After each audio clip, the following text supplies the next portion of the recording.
start by collecting references that are legally safe to use, or ask ChatGPT for a solid base reference. For tasks like this, I've had the best experience using ChatGPT.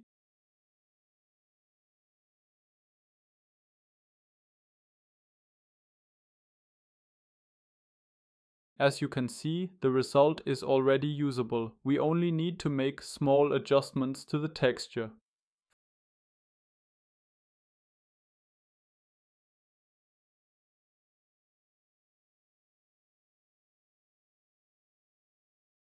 First, it's important to determine the size of the object you want to model, so you can calculate the texel density.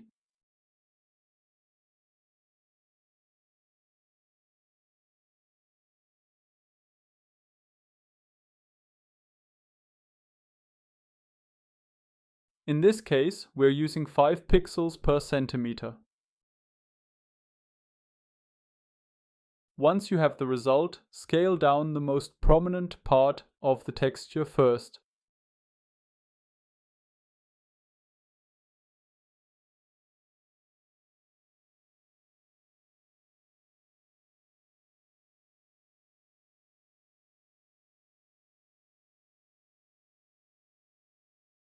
Then adjust the others.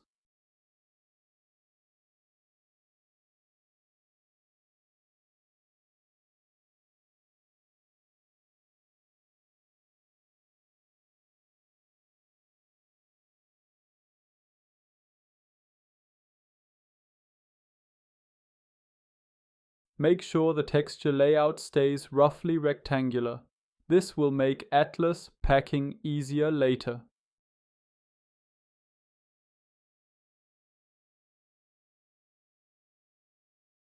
You can also reuse details that come directly from the model. That's the fastest approach. Alternatively, I'll provide a few templates you can use.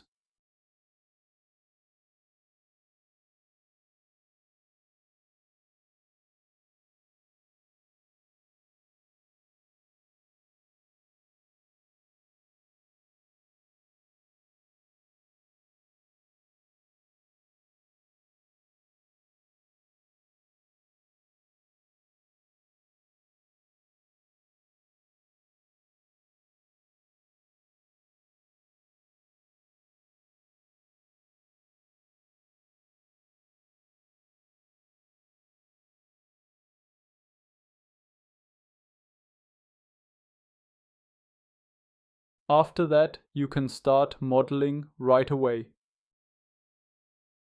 Keep your image editing software open, because we'll definitely need to make adjustments along the way.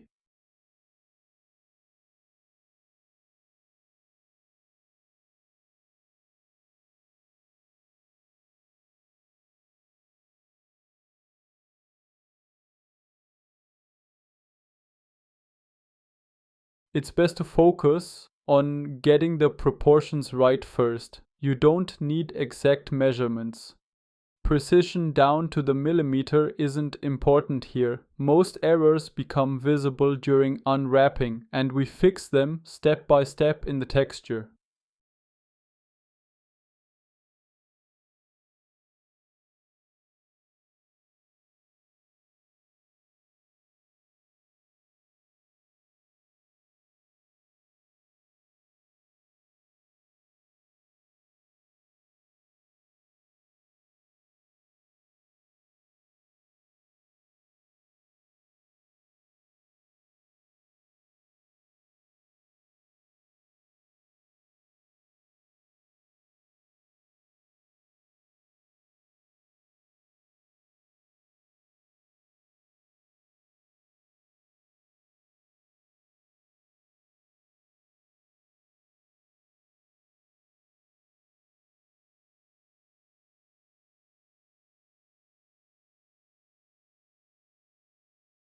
Luckily, we only need to work on the diffuse map. Here, I noticed that an edge is missing on the side. This often happens with generative AI because object views aren't always consistent. In this case, it's easy to fix. In general, Details like this can be converted into a black and white mask using contrast, brightness, and desaturation. Then you can blend it into the layer above using multiply or overlay. I soften the corners using a soft brush.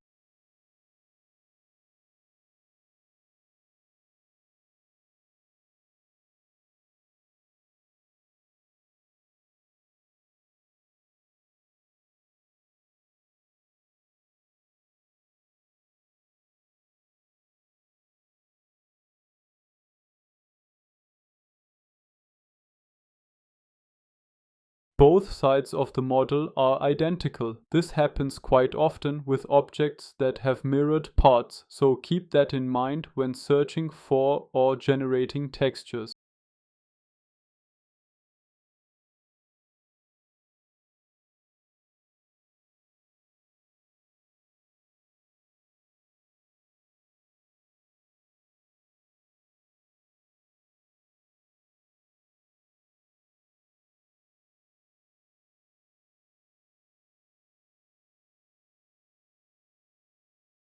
I'm already starting to add some details here and continuously adjusting the UV.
The topology doesn't need to be super clean, since triangles were not uncommon in this style.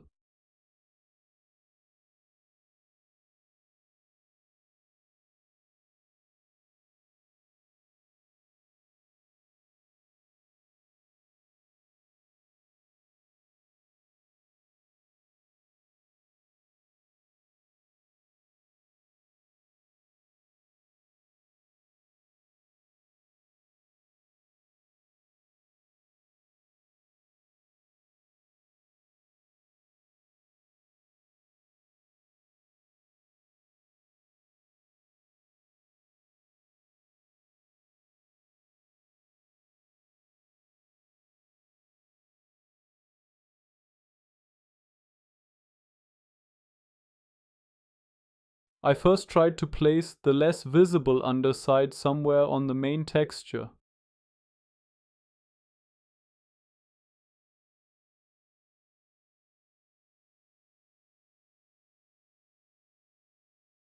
But since I still had plenty of UV space left, I decided to create a separate texture island for it.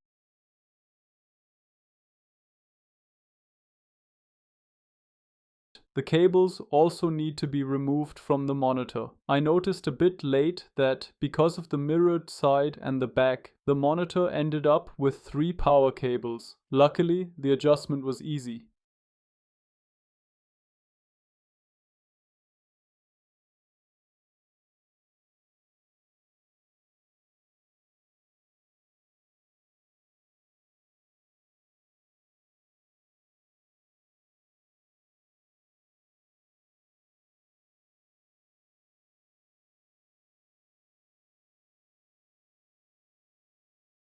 Of course, you could create a better texture for the monitor stand, but in most cases, recycling works just fine. I added a noise mask on top to hide artifacts caused by stretching the texture.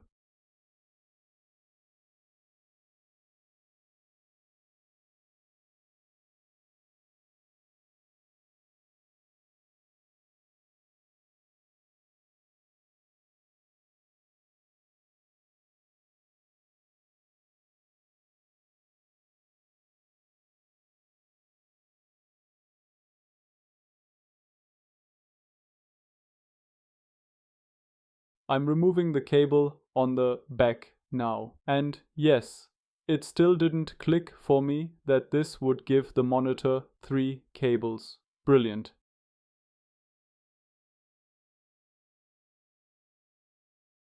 Next, I improve the shadow along the edge using a simple additive layer and a soft brush.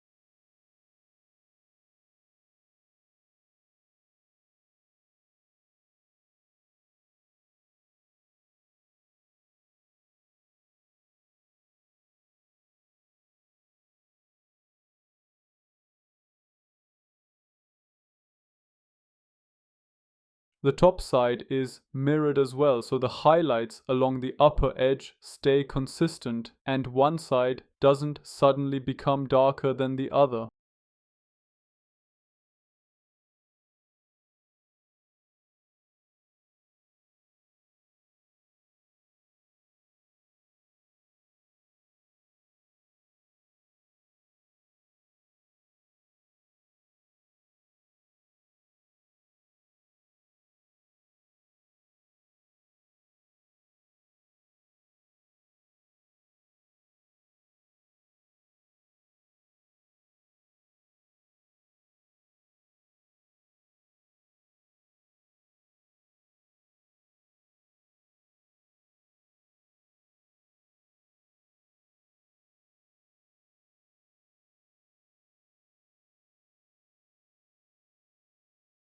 After that, I move on to smaller details like the backside.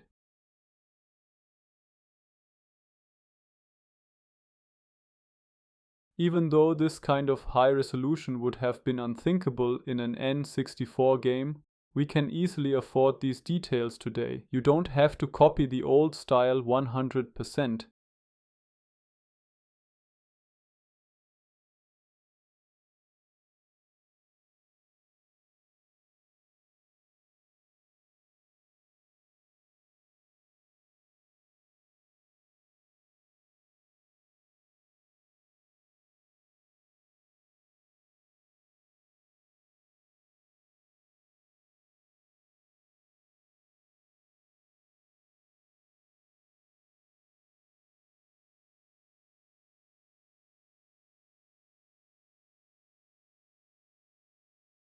And that's when I realized again that the cables had to go.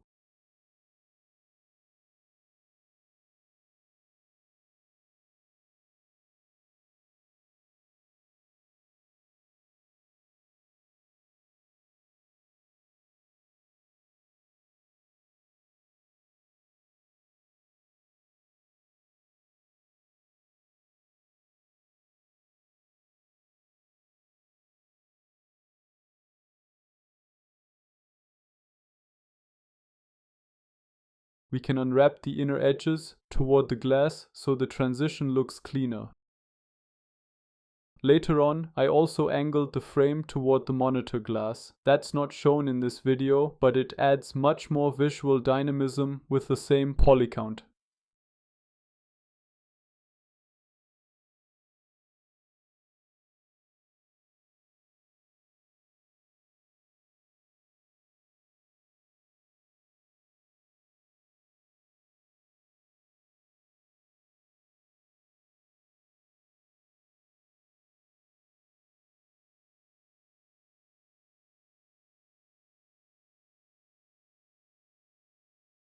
The monitor stand is roughly modeled based on the reference image. But since the texture there had too much baked-in shadow and wasn't very usable, I started adding some extra details using elements I had already created in the texture.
After that, I adjust the height of the stand and fix a few small issues.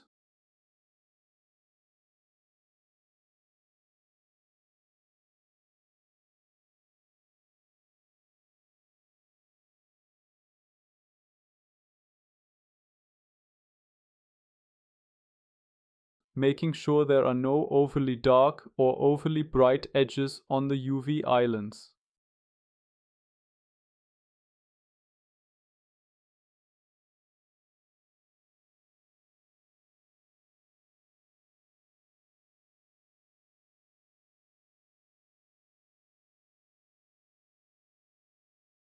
Finally, I add a fake label. You can do the same. You can also invent fake brands and add logos to your assets.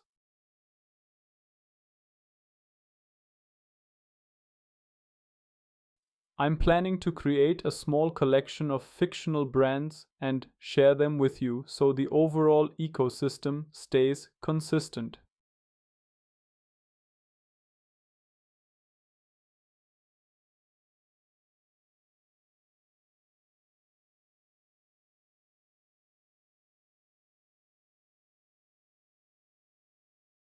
Using the patterns I provide and a simple 180-degree rotation, you can also create a small insert directly on the texture. Very retro.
That's it overall. The whole process took me 52 minutes. So on average, each asset should take about 1 hour. Sometimes a bit less, sometimes a bit more.